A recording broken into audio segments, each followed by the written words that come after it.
Okay, guys, help me out. I'm not allowed to start working on this project until I finish my entire random catch-up to-do list. We have one, clean, which I'm already partway through, but I keep getting distracted. Two, cheat sheet. I have to make a cheat sheet for my job. Three, class prep. My master's degree program starts in like a week, and I'm completely unprepared because I've been so focused on this project. So I want to go through everything that I'm like supposed to sort of read or look over. I want to put everything into my calendar, my planner. Yeah, it's really irritating because all I want to do is work on this. Wish it was my job.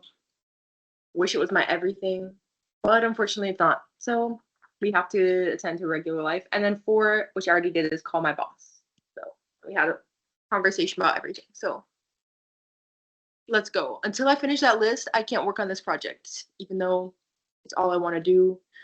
I've been like circling things in my head, trying to figure out sort of how I'm going to do this last part. This last part is so difficult. I need to figure out, is it feasible? Can I do it? I don't know. We're gonna have a thinking session at the beginning of this video after I do all my catch-up stuff. What are we listening to? As you can see, I'm someone extremely focused when it comes to like my career life, but I will say that one of the big things that shows up for me, I feel like ADHD wise, one of my big things is that I'm actually not too messy of a person, I would say overall, but I feel like my cleaning gets thrown off to the side. I do clean every few days, but I think that usually like my brain is just like, this is not the most important thing on my to-do list and my time is short, so I should be focusing on the important things on my to-do list. Granted, like I mentioned in the last video, once you actually start to have like, be successful and stuff, you can pay somebody to clean the house for you and etc. So one day when I'm rich, I will definitely be doing that because I'm sorry, I start to clean and then I'm like, okay, but I'm using this time when there's like a really important thing that I really should be doing or want to be doing. And I feel like I just started cleaning. I get so distracted. It's so bad. And I'm not messy overall. Like I'm not awful, but I just feel like I want to get my important stuff done? So we're going to try to make this like a thing. What are we listening to? Okay, this is my Leo Rising playlist. I feel like this is good cleaning music. My Leo Rising playlist. If the music is on, I'm not allowed to stop cleaning. If the music is on, I'm not allowed to sit down and or anything. Because this is the thing. I get up. I feel like I almost, yeah, I don't know. If the music is on, we are not allowed to stop cleaning. Okay? There we go. Okay. We did everything. We cleaned, we mopped, we sweeped, we everything. I feel proud of myself. Now we have pineapple tea. We have the most subpar tacos because I don't have anything else to put on these things. We are going to do the next dreaded item on my list, which is making a cheat sheet for my job. I'm kind of freaking out right now because I have literally classes start in like a week. I'm extremely underprepared. Like I wanted to do all the preliminary readings and stuff, and I literally just haven't had the time at all because I've been pouring my energy into this project, which seems like okay, that's kind of dumb. Like no one is telling you to do that. Meanwhile, you're literally paying for a master's degree program, but it's just been like a really strong gut feeling. Like you should really be putting your time into this thing. Yeah, so I'm a bit nervous.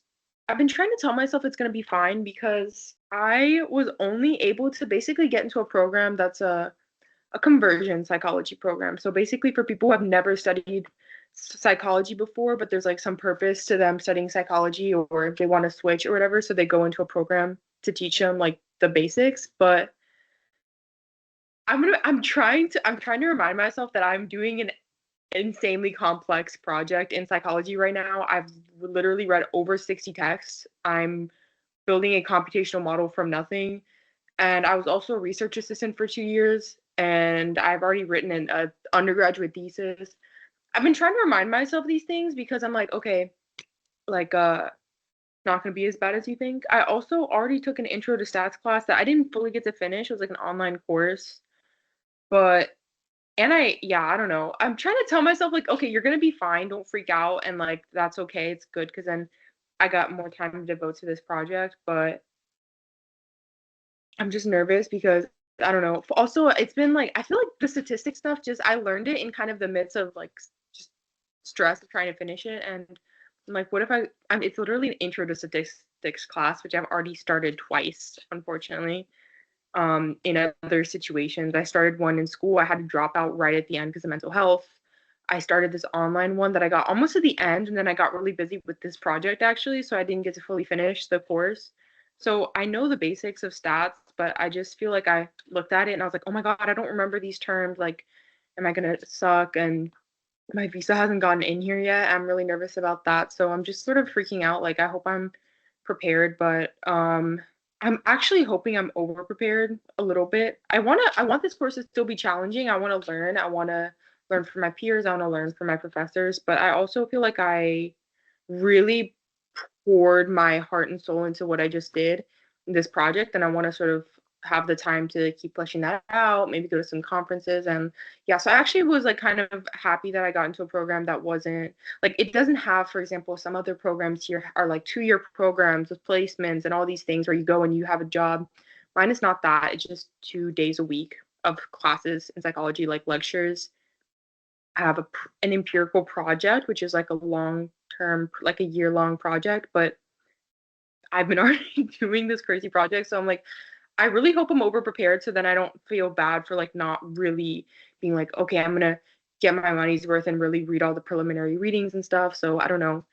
Fingers crossed, but I did need that master's degree if I was gonna switch into psychology, I suppose. So I'm happy and I am excited. I'm excited to learn about psychology, but I don't know. It's not like I've never learned psychology before. So fingers crossed. I just feel really, really underprepared, more underprepared than I wanted to be right now because I'm working on my project. And I hope that was like a good use of my time. And I'm not gonna look back and be like, girl, get to work on that master's degree program that you're actually paying for, you know?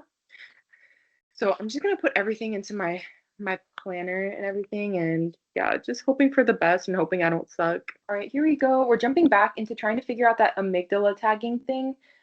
In my last video, I should have gotten like the end should have been me basically figuring out, basically working out some of the minute details that were just sort of off. Like, for example, I figured out that the schedule that I had made for the ACH was like really off. Wait, let me show you.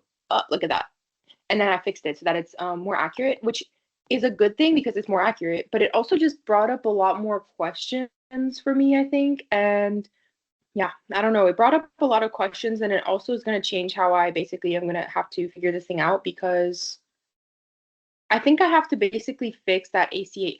Okay, a few videos ago, I was I had to go on a wild goose chase for some sharp wave ripples because no matter what I did, they were coming up as like 0 or 1. And basically what the solution ended up being, which took me 2 days to figure out, was that I had to basically, instead of 1 hour condensed into neural network time, I had to span it out into 5 hours actually, and then 10 hours for the later part. So it was like really distorted or like messed up at first until I was basically, because I think the reason for that is that my neural network is like not as high powered as a real brain, so it was not strong enough to basically be sort of creating sharp wave ripples. So today, I don't know. This has been like the most complex part of my full entire project. What I want to do, because I'm back to getting 0 sharp wave ripples for anything, is that I think I might ask ChatGPT if it would be appropriate. Obviously, the after the release, it needs to be extended into 5 hours. Like every hour should actually be 5 hours. So I'm wondering if I should just do that through the whole entire thing. Like in my neural network, whatever is taking 1 hour in the study I'm borrowing from is taking 5 hours in the neural network. So we're gonna go do that. I feel like people underestimate, I guess, what kind of a learning experience it is to have a mental health issue. And it put me in such an awkward spot in terms of applying for programs because I was like, imagine like, I don't know, imagine you're a biologist and you're studying, I don't know, cats, and somebody gives you the opportunity to live as a cat for multiple years. Like think of the depth of information you would get about the experience of being a cat. Now think of me, like everybody's studying mental illnesses and you're trying to figure out like how does a mentally ill brain work? What do people with mental illness need? How do people experience the world? I can tell you straight up because I lived that and it was so intense. And I was like it was like taking the most absolutely intense masterclass in mental illness that I literally could not leave. Like imagine like in any other situation, if someone forces you to learn nonstop for years, how much are you going to learn? And then it's like I was doing that for years and learning about mental illness for years myself with my own eyes, body, brain. So all these things, like I feel like so much of the experience is trying to help people sort of conceptualize how mental illnesses work, why certain things would be useful for mental illnesses. It's like I've been to therapy, I had to try different therapy types. I had to learn extensively about like the language of mental health to help myself out, all these different things where it's like I think I have a pretty, especially now I've been like a research assistant for 2 years. I'm doing my own research project where it's like I'm not gonna act like I know everything in the world. I think there's so much to learn, but it's like I have really in-depth, really specific, extensive knowledge of the how trauma works, how the mind works, all this stuff. And it kind of sucks because I feel like I tried to sort of get that across in my applications. And granted, I'm actually glad that I didn't get into the more intense application, programs because I actually don't. I think I wanted to go into a program to do a project like this, but I didn't know that I was going to do a project like this on my own. So now it's kind of a benefit that I only have class 2 days a week. I have more time to pour into this, into my own thing. So it was a gift, and I'm grateful for it. However, I was kind of frustrated because I was like, I'm telling you that I have dealt like how much more experience like do you need? I feel like I'm not at like a basic level with it. I don't know, like, I'm not completely blind when it comes to mental illness. And I probably actually know extensive amounts of information more than the average person who took like a bachelor's in psychology, to be fair, because I picked it up like on the job. That's like if you had someone read a book on how to do construction. Meanwhile, I've been doing construction for years. It's like it's kind of frustrating. 'Cause it's like I feel like I was like I know I'm not just completely like unknowledgeable. Obviously, you can see that's why I feel like I needed this as an outlet because I was like I already know so much and I'm ready to jump in. Like I'm ready to jump in. I'm ready to do research. I have ideas. I have all these plans for what I want to do and I didn't get accepted into any of the more sort of complicated programs and I was kind of irritated at first, but then again like I did see it as a gift in the long run. But like even the programs, for example, I was a research assistant in developmental psychology and I was applying for programs on like psychopathology, developmental psychology, saying I want to study dissociation.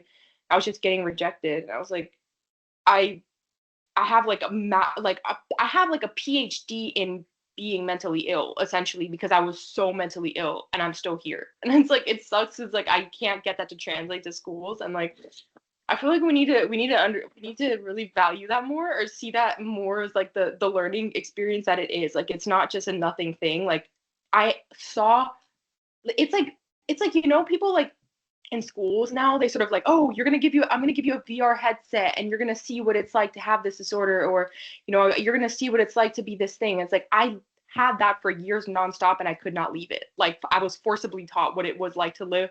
Like I had I had like PTSD symptoms, I was struggling with dissociation, even some things that were bordering on some probably like minorly heading into sort of trauma, sort of psychosis stuff that I still haven't like fully unpacked. But right at the beginning of my trauma, I was dealing with stuff like that. Like I was dealing with like I was having a really complex experience of mental health. It was really complex, and I was like I was learning so much about mental health throughout like the whole way through.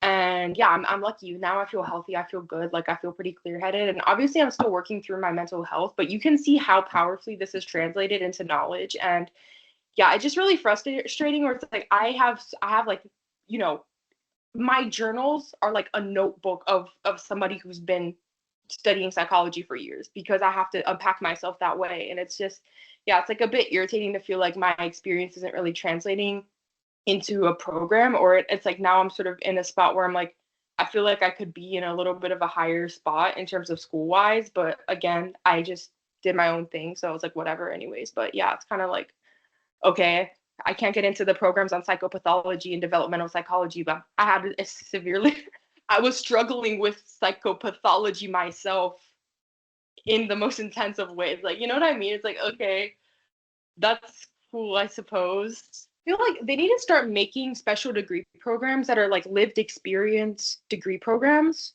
where people have a little bit more of like a maybe a little bit more of a flexible experience in terms of how they navigate. Because I think a conversion psychology degree is really cool. I think that's really cool that they have that here, but I just feel like people with lived experience, it's like you're in like this really weird gap of expertise where it's like, yeah, I could use the terminology to sort of, you know, help myself get that kind of wording, but it's like I also probably have more of a capacity to create stuff, you know, do research than someone who's just learning from a book, to be fair, because I'm like, oh, I know what issues need fixing. So I feel like they need to start making special programs for lived experience people that are a bit more maybe research intensive and less focused on learning like the basics of psychology. Not that that's a bad thing, and I'm glad I'm going to do that, but I feel like I'm like in a weird spot of expertise where it's like I have extensive expertise, but I don't have like on paper, I don't have the expertise yet. I'm going to go into the little coding thingy and ask if it can extend everything to 5 hours. Like every hour is 5 hours. Okay, so I'm asking this. We're going to extend every bit of it into 5 hours. That's actually going to make it easier for me because before only the consolidation window was extended like that. But the thing is that now their consolidation window or the moment of release from the stressor is gonna start at different times for them because I essentially had to do that because that was the only way to make it appropriate and still sort of reflect what was going on in each of the studies. And yeah, so basically I'm just gonna make everything every hour 5 hours. Yeah. Also, I feel like while we're waiting here, I feel like it was actually such a good thing for me to be away from school for like 2 years. I took a two years of a gap year because I was so mentally unwell when I finished school, and I just pushed myself through to get a degree. And I was like, you know, I feel like I need some time for me to heal. Granted, it was still extremely intense and just packed with intense amounts of work and activity. So it wasn't like I was like, luxurious break for 2 years. Like I was working my butt off, but it was like good work. I feel like I'm going back in. Like I feel like I don't feel super duper attached to the fact that I'm going back to school because I already feel like I started to establish like a bit of like a career or a path outside of school. So it doesn't feel like, oh, this is like the next big step in my career. Like I feel like I already started to take next big steps in my 2 years off. And I don't feel, you know, I feel like I'm going in to just get like a, you know, get a line on my CV, get that sort of basically learn a lot. But I just feel like I kind of really developed my this really intense sort of career trajectory that I want on the side. And I just feel like, okay, school is just gonna be it feels more like a professional thing rather than like, oh, fun, I'm going back to school and like now like school is going to be my whole life and like being a student is going to be like my whole identity. It just feels like a professional certification that I'm getting, you know, which is what a master's degree is really. But I feel like, yeah, sometimes it's like, okay, next. So it's almost like your master's is like an extension of your undergrad, you know, or it's like, it's not really, doesn't feel like that for me. I just feel like I'm getting another line on my CV, which a very enjoyable line on my CV. I don't want to make it seem like I'm not really excited for my program, like I am, but you know what I mean. It's like it's not like okay, now my career is continuing. It's like my career is right here. We're looking at it. I hope. Okay, we're out for my imaginary best published. I mean, best advisor in the world who knows everything. Because yeah, I'm scared this is a bad move. This part is just getting really scary and big and like okay, I don't know. I just feel like I reached like my peak in terms of like okay, I feel comfortably like I'm doing this on my own and I feel good. Like now it's like okay, I'm reaching places where I don't exactly know. Like these are places where I'm like I really need somebody to look at this. Which is it's on the to-do list, but I don't want to go to people without enough of something. This is what's getting complicated. It says don't stretch everything 5 times. Only the consolidation window. But the thing is that their consolidation windows are starting at different times. This part is such a headache right now. It's so irritating because it's like they should. It was so perfectly aligned before, but I could just try to basically put what ChatGPT said is you'd want the stressors to be at the same time. So, for example, in this one, the foot shock should be around this time that the rats are getting handled, essentially. So it put it at sort of the same time, but then it's just an awkward spot because the thing is that even though they're having their stressor end, but the rats really are still in they're still in the restraint box for a minute. I could just extend it to here. I don't know, is that bad? Because I think it's assuming that the stressor here is like the foot shocks, but actually that wasn't, I mean, it was stressful, but it wasn't like the main stressor was being restrained, I think. And the foot shocks didn't really add that much to it. Maybe, you know what? Do I message right now this person that I maybe it's like really time to get somebody. It's so embarrassing to do this actually because it's like maybe do I even maybe I shouldn't tell them I'm working on a project. Like maybe I should just be like, do you want to meet? And then when we're there, I'm like, oh, I want to show you my project. We're gonna message them right now. This is like we're going next step. Okay, we need people. Like I can't keep doing it by myself anymore because it's reached a point where I don't really know. The thing that scares me, okay, we're gonna say it and then we're gonna message, is that I don't want people to think I'm wasting their time with some stupid pipe dream sort of dumb project where it's like, okay, you don't like why are you doing this when you don't know anything? And then it's gonna seem like I'm just wasting people's time. I hate annoying people. I made a video, like this was one of the first videos on my YouTube before I was even working on this project, and it was just me actually wanting to do this project and just being like, what's stopping me? And I went on this whole long exploration what it was like feeling like being a woman in academia and feeling really awkward and feeling like I don't want to. The thing is, we teach women not to sort of step on people's toes and waste people's time. And I back at university, I was saying in the video, like I never went to office hours. I never like just furthered that relationship with my professors that much because I was like, I I just felt like people weren't really gonna. I don't know, like I just didn't want to waste people's time. I didn't want to. I think I subconsciously feel like people are already gonna see what I'm doing as maybe like not that valuable, and I don't think this person would see it like that. Okay, she's extremely nice. I'm like nervous, but I messaged her. I'm gonna say I've also been working on a cool project that I'd love to show you. It was just a passion project for in neuroscience. Or no, it was just a passion project exploring some ideas in neuroscience. I'd love to share it with you. Okay. Okay. There we go. I messaged. Yay. Now let's do this. This part is just really truly getting to be quite hard. I don't know. It's so nerve-wracking right now. Like what? Now I have to start sharing it with people.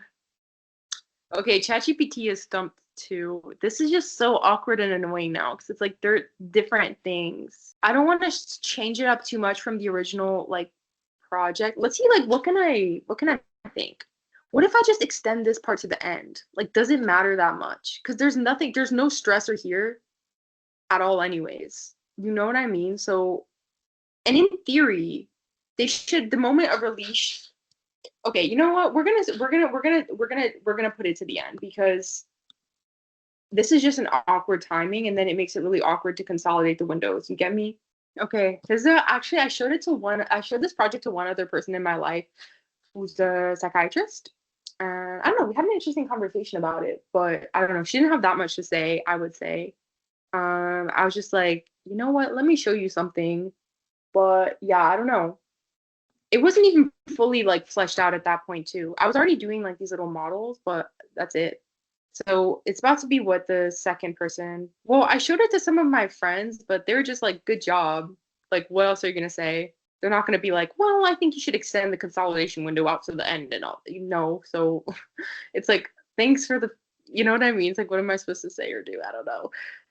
I want to throw up. This is actually so scary for me. This is like super duper. I feel like, yeah, this is my biggest challenge, so it's good. This project has been literally like speed running every single issue that I have internally, like working through it. No, dude, ChatGPT is leading me astray. I feel it. I can feel that it's leading me astray right now because I can't. This is a thing. Like my project is gonna be messed up if I say, "Oh, extend the window once the ACH." Okay, no, no, no, no, no, no.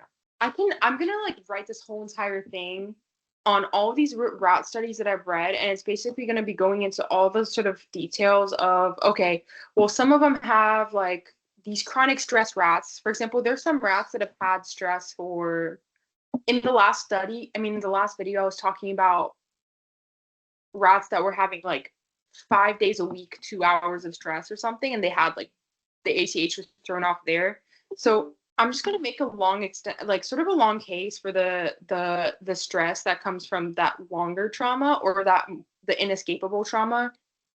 It's like a different situation than the rats that are just like having 15 minutes of stress.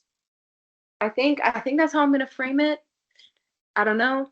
That's the annoying thing. Like I have the expertise, I just don't have the framework, and I have no way of jumping into that framework easily until I have experience under my belt.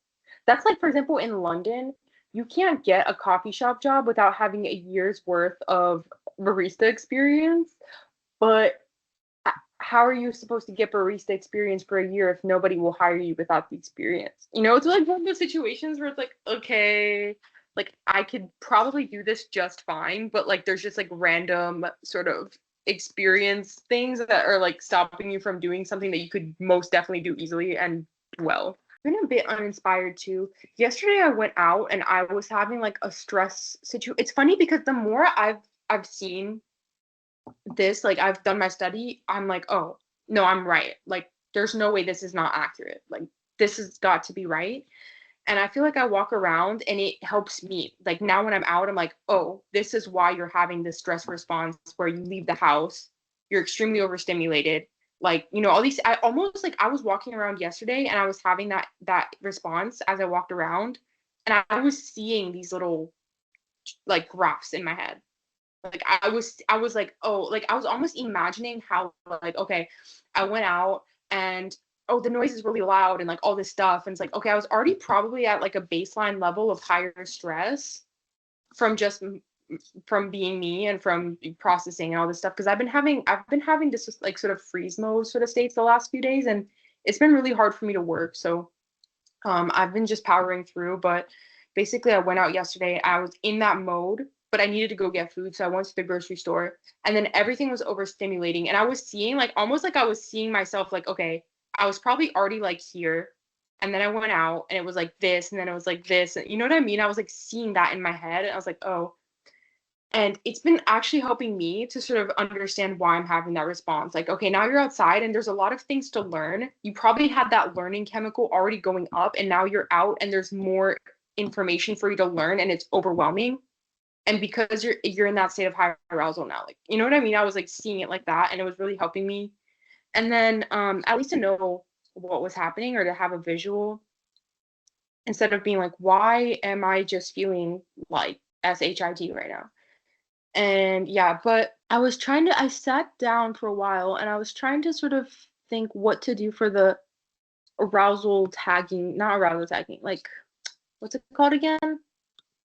Amygdala tagging stuff. And I was like, I need to come up with some kind of, let's pull out notes. It needs to be some kind of formula because I don't want to myself tag everything, if that makes sense.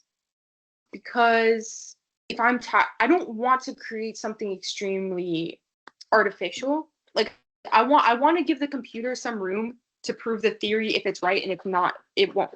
And I was thinking of like what would happen for like how do I make it so that okay, now I know yes, this is like a stressor and tag it with like that stressor line, okay? And what I was thinking is that just high ACH does not necessarily equal like stress response because even for example now you can see I need to make sure this is accurate. I think it took some of the wrong numbers, but because I don't think the tactile stimulation went up this high. I think it went up down a little bit lower. But I was like, obviously, like, okay, it was really intensely learning for a minute, but I don't know if that necessarily meant that it was like obviously just went straight back down. It was just like a spike of like, oh, whoa, something's happening. Granted, the tactile stimulation, so the brushing was kind of stressful for them anyway. So it was like a little bit like it was like almost like the most mild trauma ever for a second, and then they were fine. Meanwhile, this is a thing though, is that there have been like let's write all this down. So there have been lots of studies essentially linking stress to ACH release in rats. So that's stuff like, for example, the prenatal rats. So rats that were, I guess, pregnant, perhaps, or something like that. I need to actually read that they had higher acetylcholine levels overall than rats that were not in that state.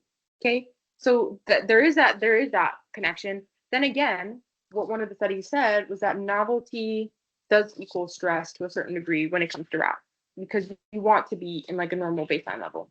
The thing is that overall, if it wasn't stressful, basically the rats started to learn, like they were just like, it went back down. So the ACH would go back down. Like it would just start to go down pretty instantly. So even in the rats that were restrained, you can see that the ACH went up, but then it went up, it went like down a little bit again over time, because they started to get like familiar with the environment. But you can see that it was a much sharper decline when it came to the brushing. Like they were just like, oh, whoa, and then immediately started to go kind of down. Whereas these rats, it was like a much lighter slope, I would say. And this is the other thing to consider. So basically in the rats with inescapable stress, so the inescapable stress rats, basically their brain started to respond differently. So even though ACH is usually linked with an increase in excitation in the brain, like it actually, after a while, the excitation wasn't going up anymore, even though the ACH was going up or something like that. So excitation is impacted. And then after it was like depressed, I should read that today. So like I need to learn more about this, I think. And then in all of the rats that had really intense stress, they had like a post-stress effect, essentially. So there's something about that long-term novelty sort of impact, long-term novelty slash stressor slash extended ACH release goes to what? The synaptic excitation. I don't know if that's the correct phrase, is impacted, and you get post-stress effect. For the most part, cold swimming, you didn't see that, but I'm gonna go into like why there's some sort of issue still.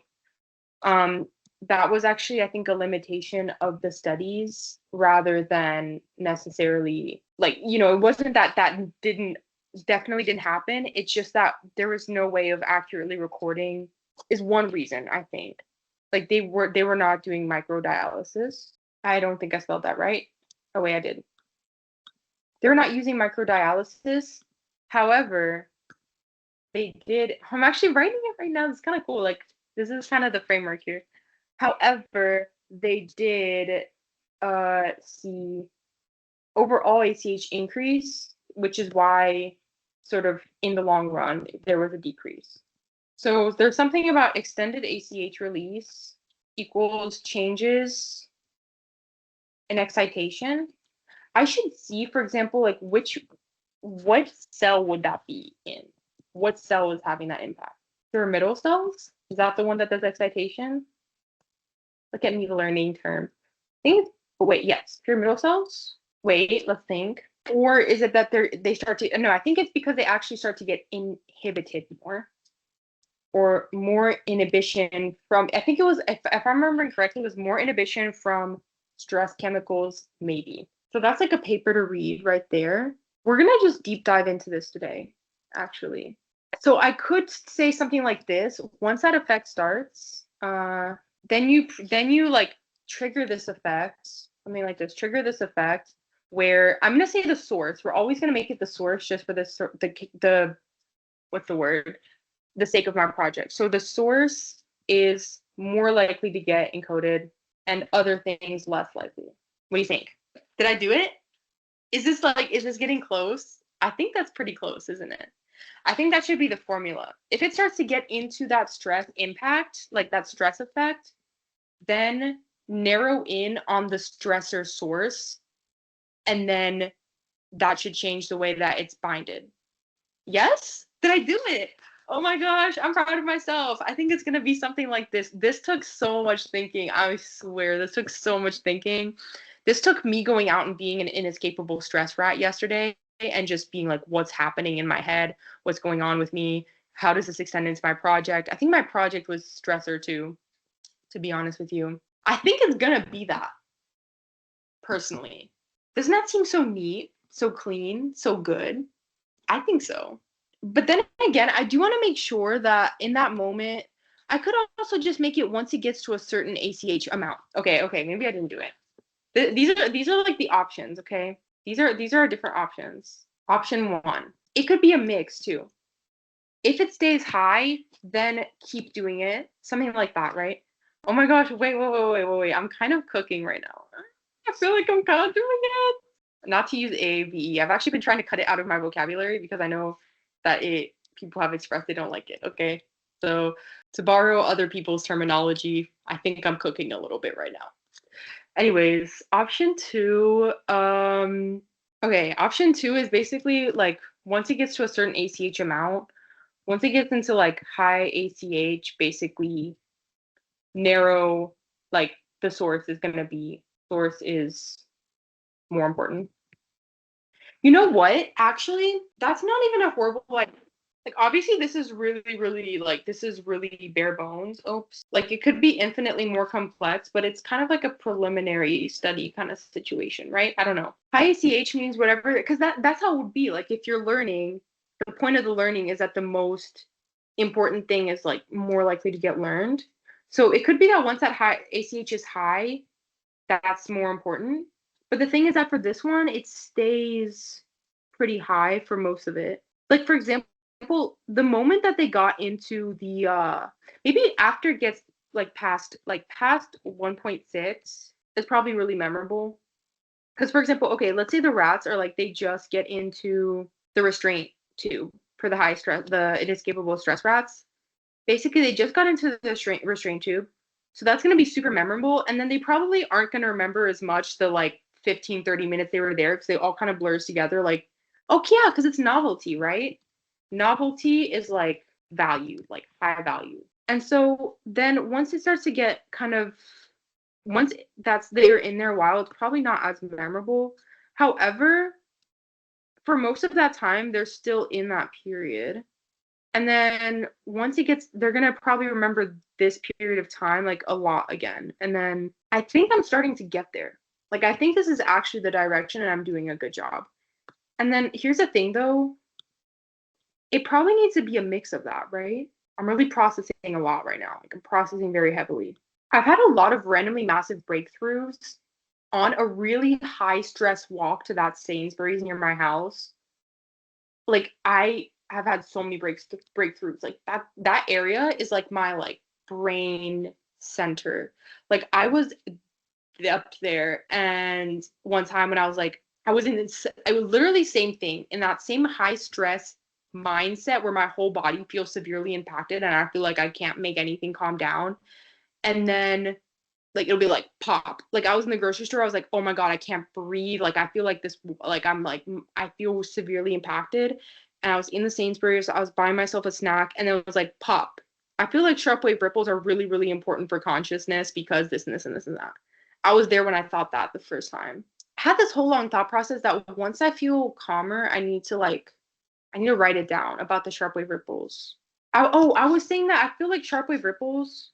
I don't think this is anything new, but sharpwave ripples are obviously like a positioning system. So they're just your ability to position yourself in space and time, right? Like where was I and when? And then obviously, because I was like, if those are impacted, my theory, if my stuff is right, basically like your sense of self could be fragmented through dissociation, right? So if sharpwave ripples can't ripple, your sense of self could be like literally disrupted because of dissociation and not being able to position yourself. We learned this a little bit too through my what's the word? The artist way, because I was like, I've thought this here, and then I was thinking this through doing artist way because as I was working through some memories, I started to be able to position myself in different places that I was in high school because memories started to sort of float back up that I hadn't like they were just like gone. Like you're not they weren't even traumatic. It was just that I think I was such in a deep state of dissociation and trauma that basically I lost my ability to position myself in different places of my life, right? Like I had that map was like thrown off. And so then I feel like my sense of self, obviously, like it felt like I went from one place and then to another place. It was almost like I was in middle school. I feel like a lot of high school actually got lost into the jumble of trauma. Not that there was trauma going on in high school, but it was almost like it was still my high school self to me that went through the trauma that I went through because I had just started university. So it was almost like that whole framework of me like got just pushed down and like that whole like everything that I was back then was just like, I didn't like it anymore. Like, even when I would think back to memories of the trauma, I would think back to myself, and it was like post trauma was me, was one me who I loved, was resilient, who went through something.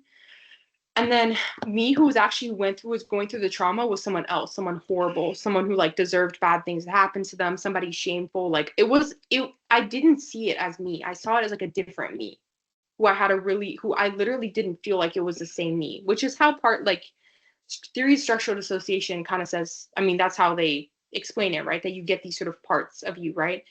But I feel like as the association has passed, it's been much easier for me to identify it. Like it was me and my body moving through all of those situations, and I'm okay with that. Like that was all me, and it was just like I integrated those emotions more, and I was integrating stuff through Artist Way a little bit this week, and especially because I know that nowadays when I get in that freeze mode, dissociation mode, I just let myself be in it and I give myself space because I know that it's probably my mind starting to integrate some things.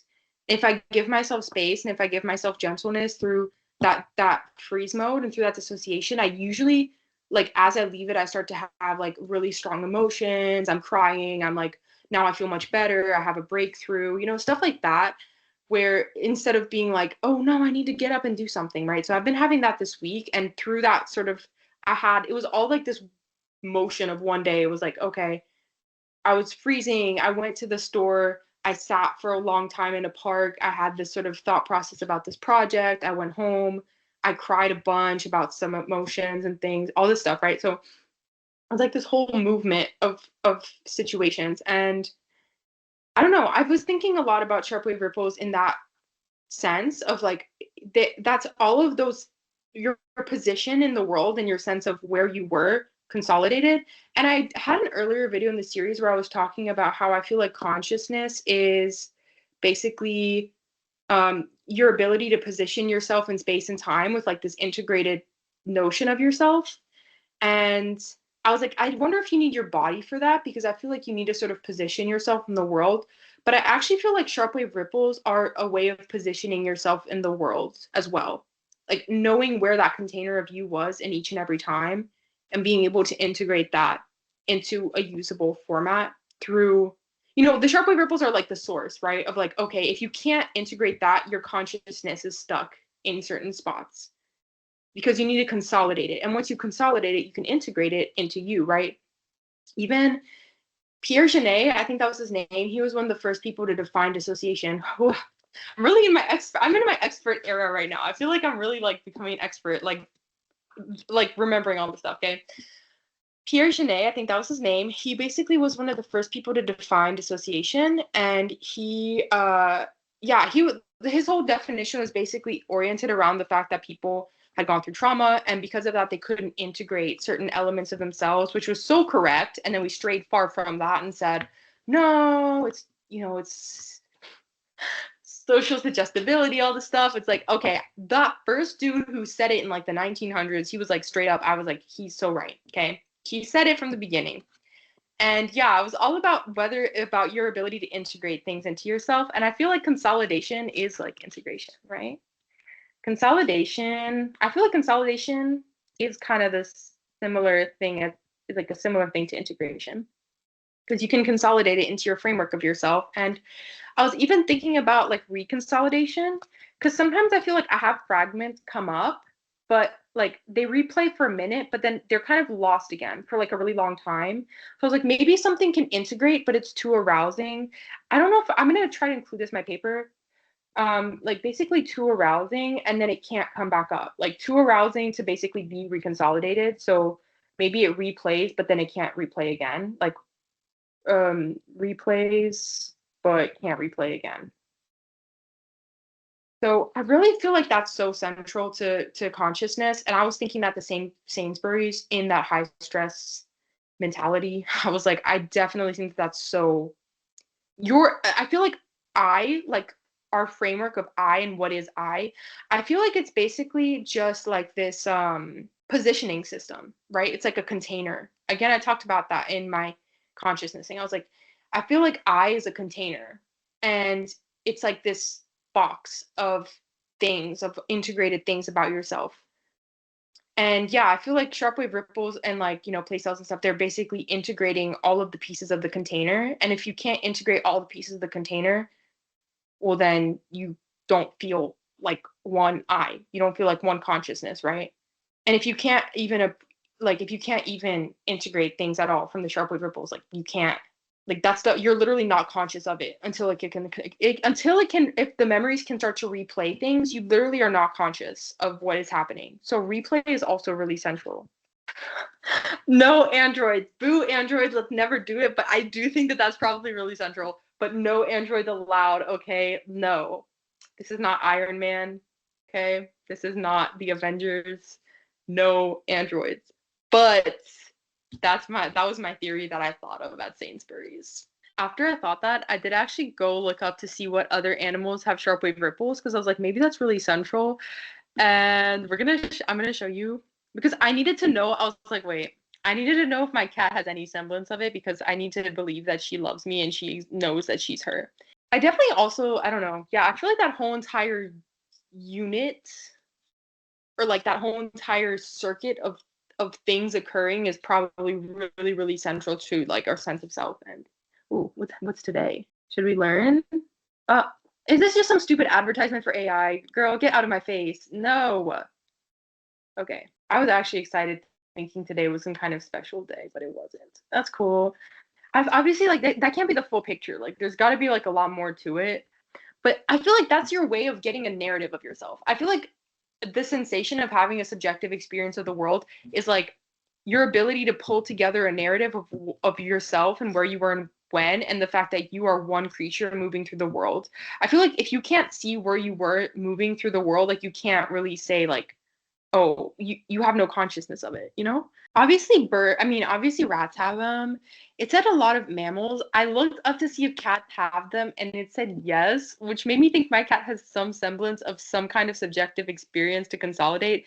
Now, there's probably things like further, deeper in, that you need to actually sort of translate that into like consciousness, you know? But yeah, apparently when I read before, it was like rats, cats, bats. Yes, see, look, cats, bats, rabbits, definitely mice and rats. It makes sense for bats because location is super duper important for them. Obviously, I don't think that's like, this is like not a full theory. This was just me thinking this about human beings. But I was like, let me see if my cat has them just in case I'm right, because then that means that my cat has like a bit. Okay. It said they've definitely been seen in mice or rats, also in cats, bats, rabbits, monkeys, and humans. Again, I don't necessarily think all of those are conscious, but then I was like, maybe they have like a touch, it's like a little tiny bit at least. This is all I care about. Does my cat have a subjective experience, and is she conscious? And does she know that I love her so much? That's all that matters to me. If she knows that I love her and she's the cutest baby and she's the most loved baby in the entire world, then I'm happy. That's all I need to know. And I'm going to pretend that she does, because she can at least consolidate some semblance of a narrative about herself and where she was. You know what I mean? So, yeah. And she has like binded memories of me as well. That's the other thing, right? Like she has these like binded memories of me in places, and maybe binded with emotions of me and happiness that I exist. And that's all that I care about. Bound memories, not binded, bound memories. She has bound memories of me and hopefully being happy and not mad because I didn't wake up to feed her on time. Yay, I hope so. Also in the Australian bearded dragon. That's so random. These are so random. Whole zebrafish brains. So zebrafish, bearded dragons. I don't know. Maybe maybe they don't have a very complex consciousness. Like maybe they can't like connect it to other things. But they maybe it's not consciousness, but they have a subjective experience. To a certain degree, maybe. I'm thinking. But maybe not. Again, maybe once everything is consolidated, there's like a deeper thing that needs to be sort of interacting with the consolidated memories to create that experience. But they do have bound memories of the world and them moving through it to a degree, right? I really quickly want to show off my YouTube, because what's even happening here? First of all, in defense of Ruby and Jade, the Sophia the First discourse, why did I want to click it? I've never even seen Sophia the First, but it honestly looks kind of interesting. And then we have here How to make pickle Pepsi at home for free. What did I watch to get my YouTube to this? What brought me here? How did we get here? And why am I so interested? This is the problem. It's like they throw these things on my page, and I'm like, wait, but that actually looks interesting. Like, what is wrong with Ruby and Jade, and who are they? And why does she hate them? Why does everybody hate them? And then how do you make pickle Pepsi at home? Should we learn? What even is pickle Pepsi? Okay, we're gonna learn right now. Everybody, this is a shout out for this guy. This is a shout out for. Hello YouTube, how you doing today everybody? Listen, I'm going to do a video on how to make pickle Pepsi at home. That's what I'm going to title it. I've seen a video about KFC making pickle Pepsi, and the guy that was reviewing it, it was crazy. 2 pickles, little bit of Pepsi, which I'm going to show you how to do it at home for cheap. And the guy paid $3.99, almost $4 for it. What the hell? You could go home and make it for. First of all, I didn't know people were paying $4 for pickle Pepsi because I've never heard of pickle Pepsi before in my life. And now I'm learning that people are spending $3 to $4 on it, and I'm like shocked. Like, that's ridiculous. I'm on his side. Free. And this is what I'm going to show you right now. I got my Pepsi. Got my glass. Mm-hmm. I got my pickle jars with pickles. What I'm going to do first is, I'm going to put the pickles in the jar first. That's what it was, yeah. So, yeah.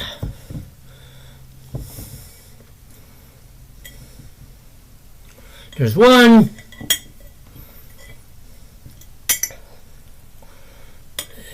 Doesn't want to cooperate with me today. There's 2. For down. Put the lid on the thing. This is very easy and cheap. I don't know what the hell KFC was ever thinking of. Like, what the heck, man? $4 for a thing that you could just make at home. So See? True. 2 pickles in a pickle jar. See?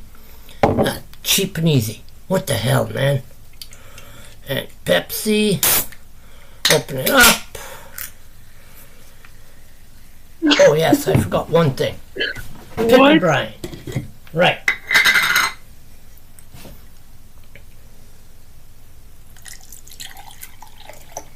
There you go. A little bit of that. How could he forget the pickle brine? See, this one's pickle brine with pickles in it. Same thing. I'm not going to do the hot sauce thing today because it might mix it up. Stomach ain't feeling right. Now I'm pouring in the Pepsi. Like they said. I don't have ice. I never use ice. So yeah. There we go. Cheap and easy. Now obviously, the guy said on the video, oh, it tastes awful. Well, just wait. We're going to give that theory a theory. And you got that right. I'm going to taste it.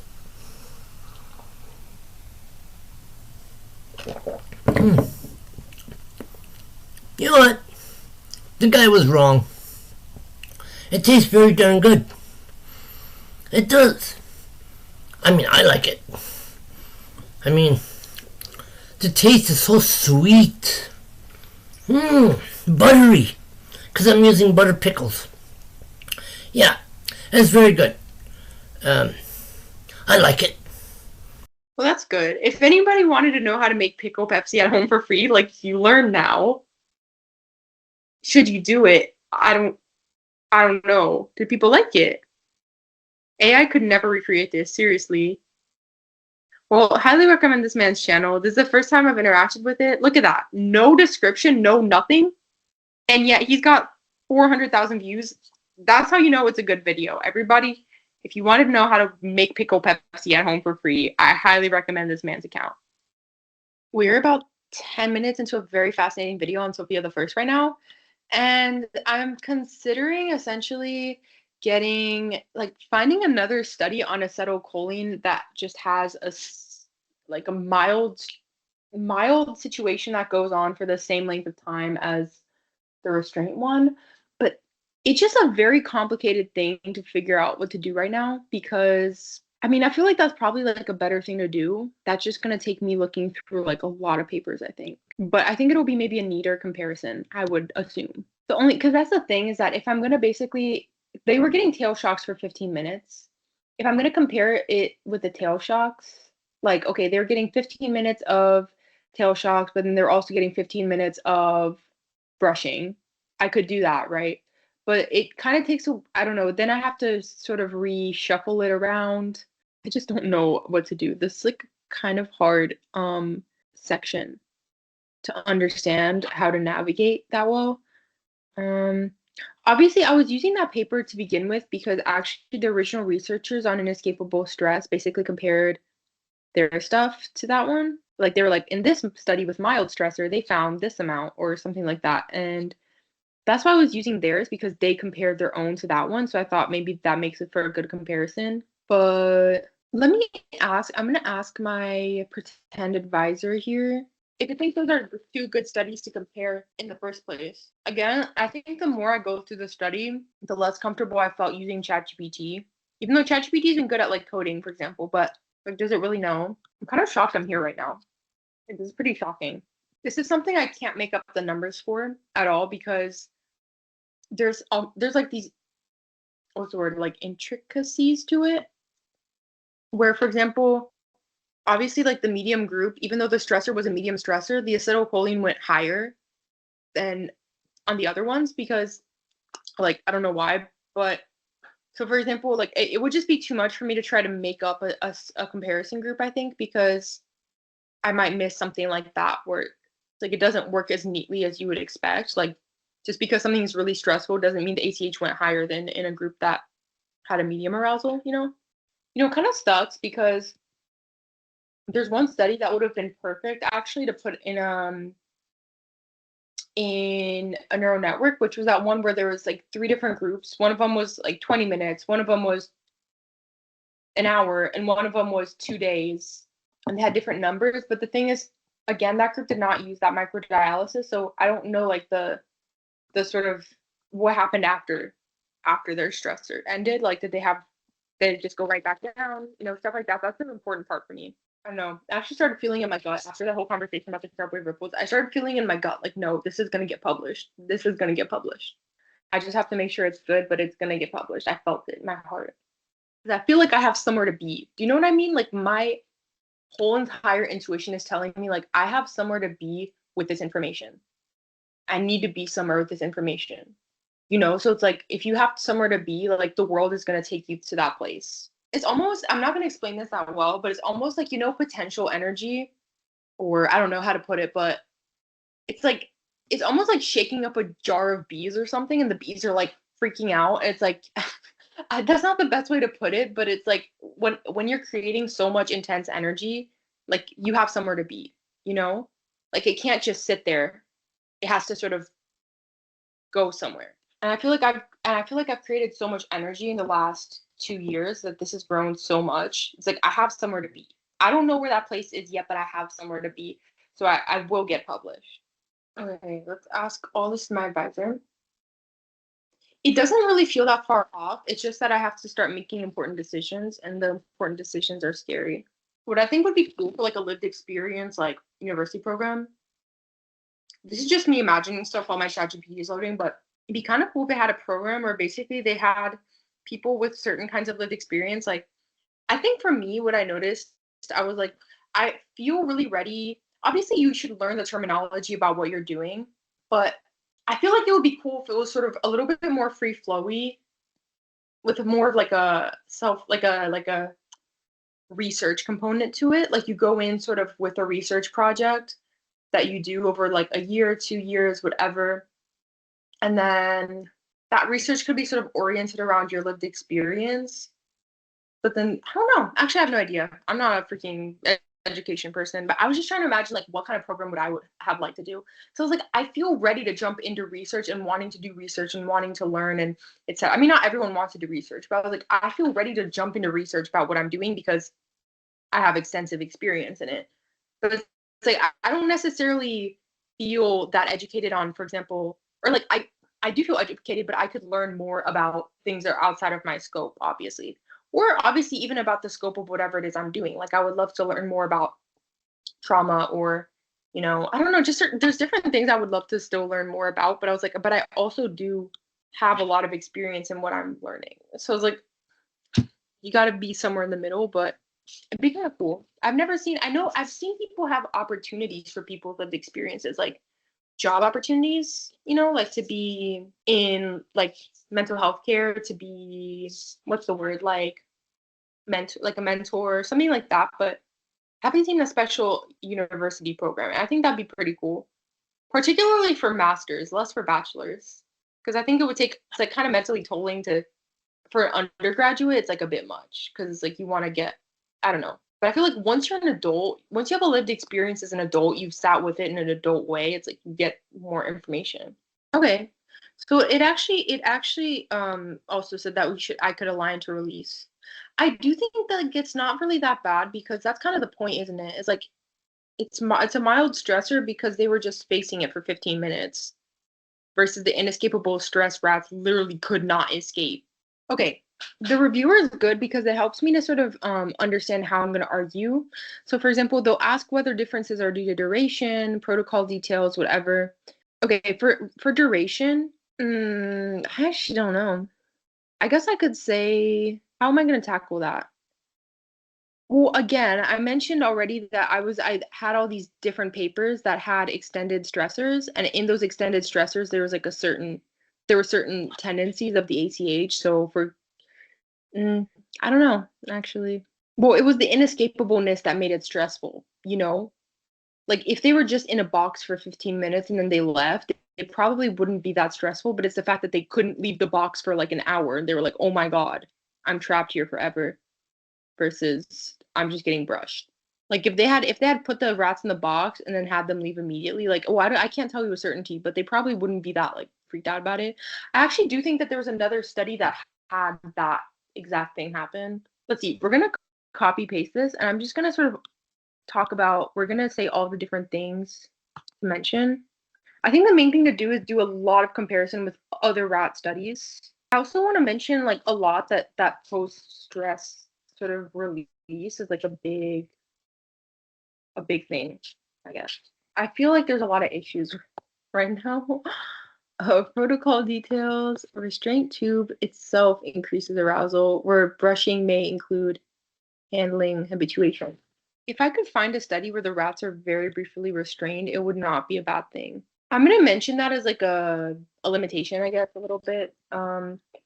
Is these high stress, like most of the high stress sort of studies did have a restraint element to it. And then the cold stress ones were a bit old and you don't get to see if there was that post stress release. But it did have some similarities in terms of the ACH was really, really high and like, or not high, but it was just continuous for a long time. And I could even mention that that might be sort of the trigger for something feeling like a trauma because you start to get like even to the point where it starts to get depleted. Maybe like novelty and stress like aren't a bad thing per se, but because like there's good stress too, but it's about the quality and then the almost like the agency that you have over it a little bit and stuff like that. I feel like I'm really writing my results section right now a little bit. This whole section I think has really been brewing. Anyways, dialysis parameters. That I don't know off the top of my head. I don't know. I have to make sure that's right. This is right. And then this should also be about the same. This is good because they have the same kind of percent like per format for percentages and etc. So I think that's fine. Yeah, so I think I should expand a lot on like what is the quality of a stressor. How did I make a list here and then what is the quality of a stressor? What makes something like novelty or learning versus okay, now it's like this is a trauma. I can mention, of course, that there's like some differences in terms of how the brain worked in the extended stressor. Like it saw some like unusual sort of differences in terms of like excitability and stuff. Okay, so we've actually already done this. We need to make sure this. is done though. Standardize the signals. Let's put this in like we're gonna write. This should all go in my Word document, but um, it's flowing here, so I'm just gonna keep it here. 8 protocol differences up front. Because I'm wanting to talk about that U-shaped arousal effect. I need to talk about like just because something is highly arousing doesn't mean it's traumatic. And there's PTSD sort of stuff to back that up. Um, because for example, there's some people that can go through something really stressful and they don't necessarily develop PTSD. PTSD is like you have to see if people have it like I don't know, like 6 weeks later or something like that. So if people are still really, really stressed out by the event like 6 weeks later, then they have I don't know if it's 6 weeks, but something like that. Then they have PTSD. But if but somebody can go through a stressful thing and then just be like, well, I'm fine, and it doesn't mean you have PTSD. So I think that's something I'm going to bring up in terms of like stressful event was the medium, like the brushing, and then like a PTSD kind of model was the oh, that's actually good. I like that. Was the restraint. So you're almost looking at like stressor versus PTSD, you know?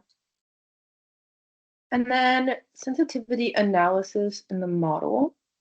This is pretty interesting. It said I could make two medium variants. I could make a medium variant that has the longer thing. That means I have to really do some hard thinking about the qualities of these stressors and like why are they stressful, you know?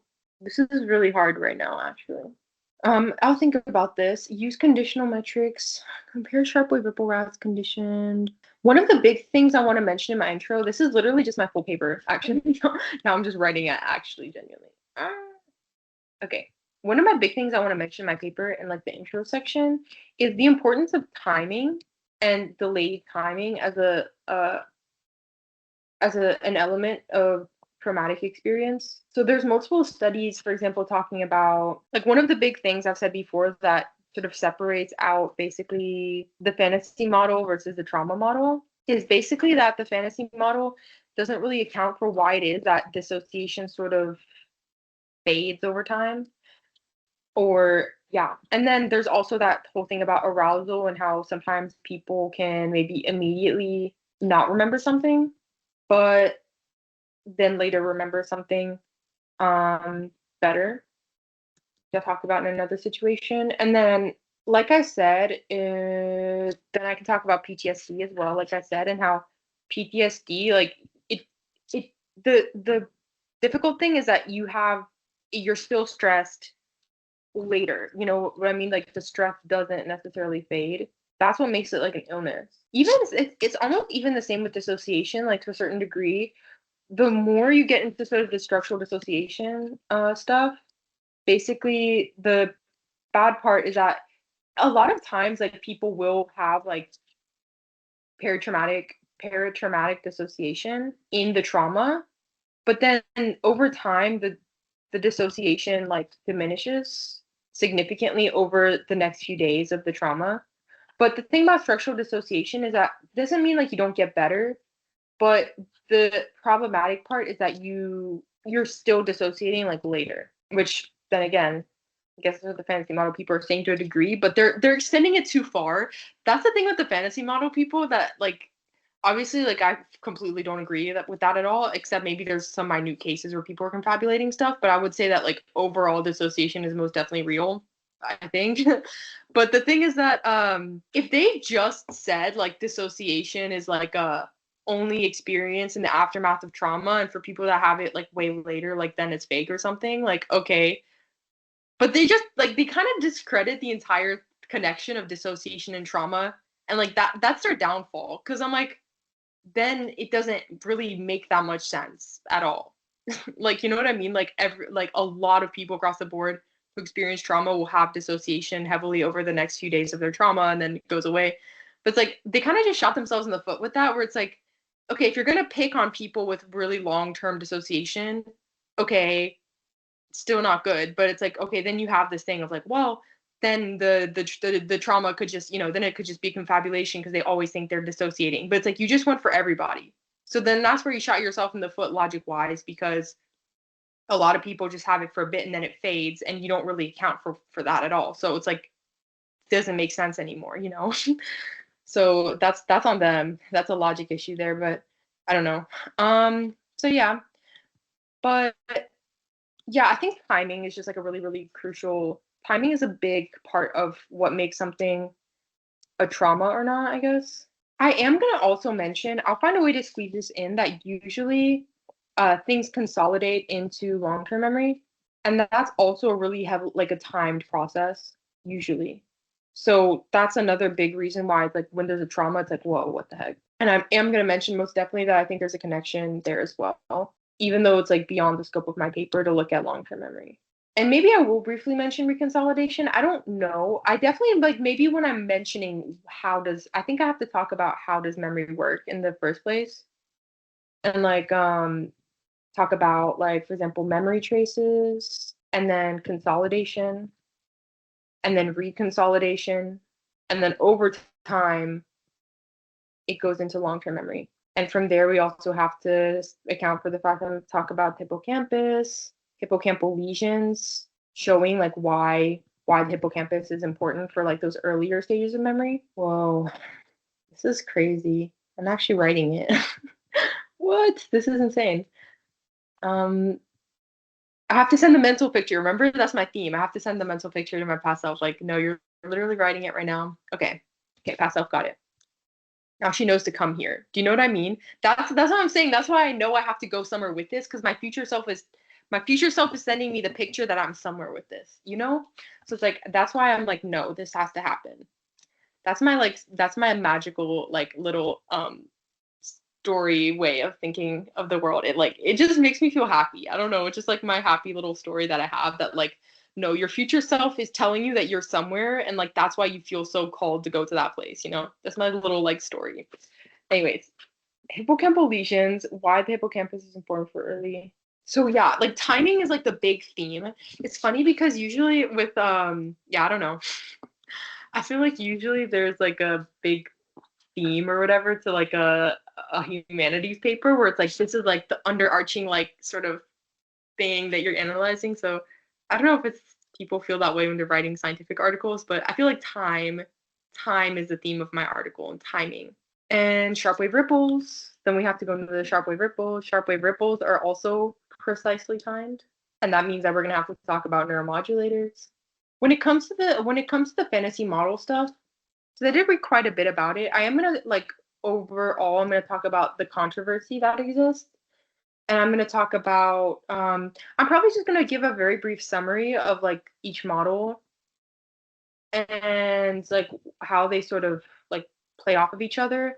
I'm gonna talk about the issue probably of recovered memory and some of those studies that they mentioned in that paper about why it's sort of like basically overall like the overarching ideas of like the trauma model are pretty well backed, and then talk about some of those studies that they found. So for example, about objective trauma. I want to just right off the bat sort of what's the word? Legitimize my work, like just right off the bat. Obviously, like I could go into this and not talk about it at all, but I want it to be sort of it's important. Like that's important context for what I'm doing.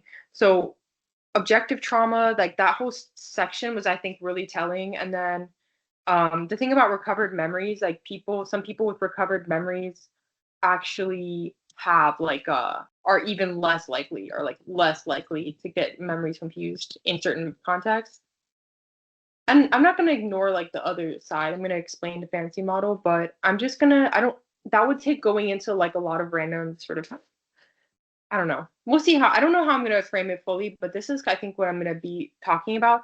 So then I'm going to say, like, I really specifically want to basically go into like the issue of timing and recovered memory, because the fantasy model doesn't have a reason for that. But timing is like a, timing is a big sort of question mark when it comes to recovered memory. Like, why do we remember later? So then we're going to go later on, we're going to go to sharp wave ripples. They have to be precisely timed, neuromodulators. We're going to explain that should obviously, I think, be talked about earlier anyways. And then this is just like my brainstorm. Not very good content, but it's my brainstorm. And then I'll go into acetylcholine, maybe a little bit into just how ACH works, like talking about those enzymes. I actually feel like that would be a good thing to mention because I want to mention those studies where they found like the enzymes are like too much or something like that. I want to go into like the specifics of that. And then all these different little rat model or like what does ACH do? We're going to talk about learning and memory, like learning, arousal, and we're going to talk about acetylcholine is related to consciousness as well and to encoding. And then, but that's going to be a brief line. Like it has been linked to consciousness, but a lot of different things have been linked to consciousness, but I am just going to briefly mention that. So then once the ACH fades, that's when the sharp wave ripples can basically go in. And then that's when I'm going to make my hypothesis. And basically my hypothesis is just that if ACH is too high, basically memories can't consolidate, and basically that ACH, like I don't know exactly I'm going to say it yet, but ACH and trauma are sort of linked. And because of that, basically ACH is causing dissociative amnesias and therefore is kind of like linked to recovered, and basically that like recovered memory is going to be better later. Recovered memory is linked to a later to a delayed consolidation window because of high ACH. There we go, look. ACH is causing dissociative amnesias and recovered memory is linked to a delayed consolidation window because of high ACH. That's my hypothesis, essentially. And so what I want to what I basically want to show. Okay, this is all going into the section 2. What I basically want to show is that first of all that after release, so when after release from the situation, basically the high stress rats had a later consolidation window, had a later opportunity for consolidation because they were struggling with like a post stress release of ACH, so they couldn't get sharp wave ripples until like literally until hour 10 or hour probably like 6, 7. Meanwhile, the medium stress rats were almost immediately able to start consolidating. So they were immediately able to make sharp wave ripples while the high stress rats still didn't have any. And then after that, we're going to try to figure that binding thing out and then see what is actually being consolidated. Because then I could say something like this. Looking at the sharp wave ripples, basically, not only did they start consolidating later, but their memory traces were impacted in X ways. So it changed the quality of their memories in a way that I'm assuming is going to be aligned with PTSD sort of symptoms. I don't know. And research on fear extinction and stuff like that. I don't know. Reddit and stuff like that. So there we go. It's essentially written now. Because I made a big shift today, I've been trying to take it slow and not force myself to produce right now because I think it helps me. Like I can make the connections more because I'm not like work, like you have to do it. And there's no rush. So I'm just gonna let it come to me when it comes to where is it? Option 1 and option 2.